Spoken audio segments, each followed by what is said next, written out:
Negotiation is a fundamental aspect of human interaction, permeating everything from international diplomacy to everyday transactions. While often perceived as a rational process focused on objective facts and figures, negotiation is deeply intertwined with psychology. Skilled negotiators understand and utilize psychological tactics to influence the other party and achieve their desired outcomes. Recognizing and effectively countering these tactics is crucial for anyone seeking a successful negotiation.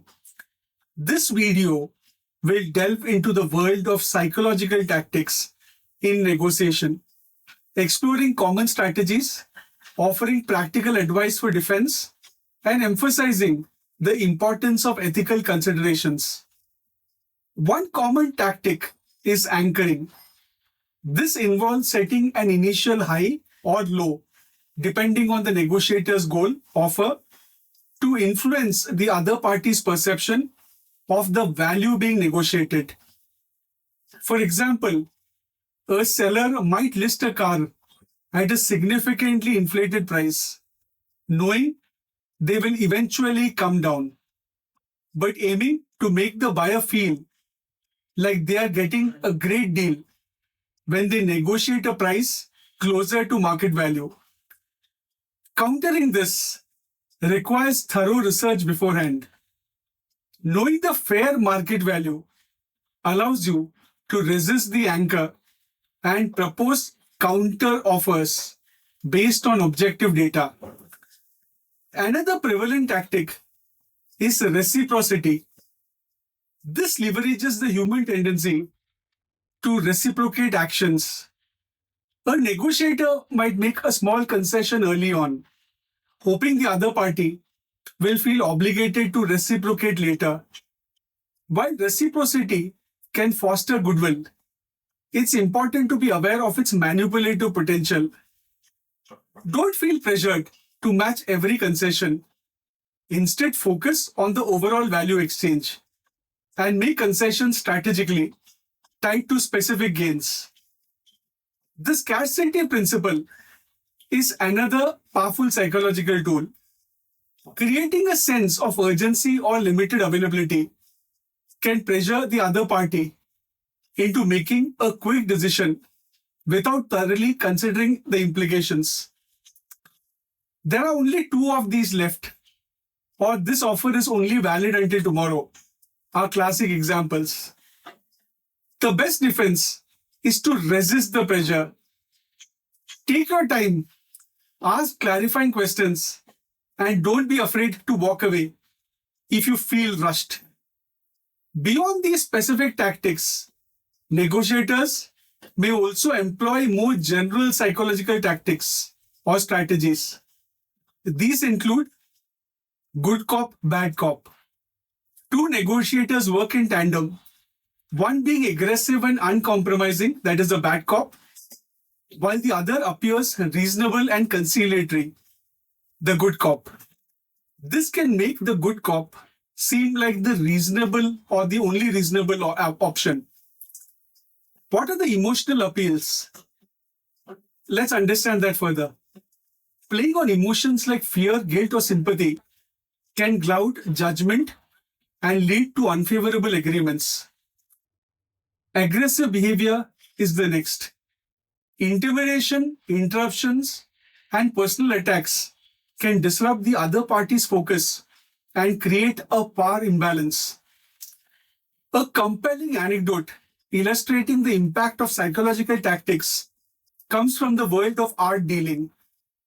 A renowned art collector was interested in acquiring a rare painting. The seller, aware of the collector's desire, employed a combination of scarcity and anchoring. He emphasized the painting's unique provenance and hinted at interest from other buyers, setting a high initial asking price. The collector, initially swayed by these tactics, nearly agreed to the inflated price. However, before the finalizing of the deal, He conducted thorough research, discovering that the painting's provenance was not as unique as claimed and that the asking price was significantly above the market value. Armed with this information, he successfully negotiated a much fairer price. This story highlights the importance of due diligence in negotiation.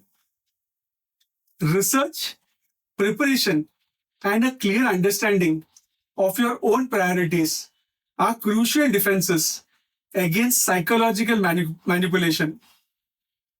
As Sun Tzu famously said in The Art of War, know yourself and know your enemy, and in 100 battles, you will never be defeated. This wisdom applies equally to the art of negotiation.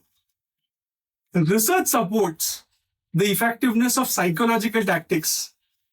A study published in the Journal of Personality and Social Psychology found that negotiators who used anchoring tactics were more likely to achieve favorable outcomes.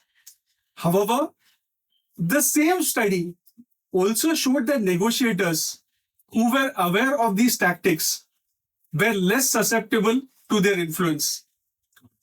While understanding and countering psychological tactics is essential, it's equally important to maintain ethical standards.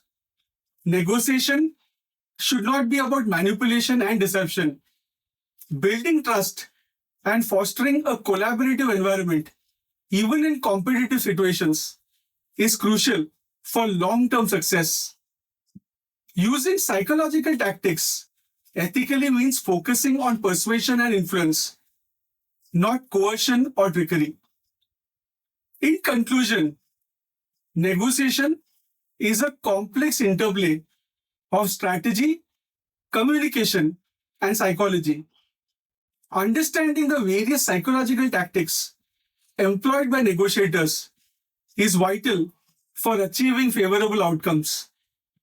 By being aware of these tactics, conducting thorough research, and maintaining ethical principles, negotiators can navigate the psychological landscape of negotiation with confidence, as well as achieve mutually beneficial agreements. The key is to be prepared, be aware, and to be ethical. Thank you for your time.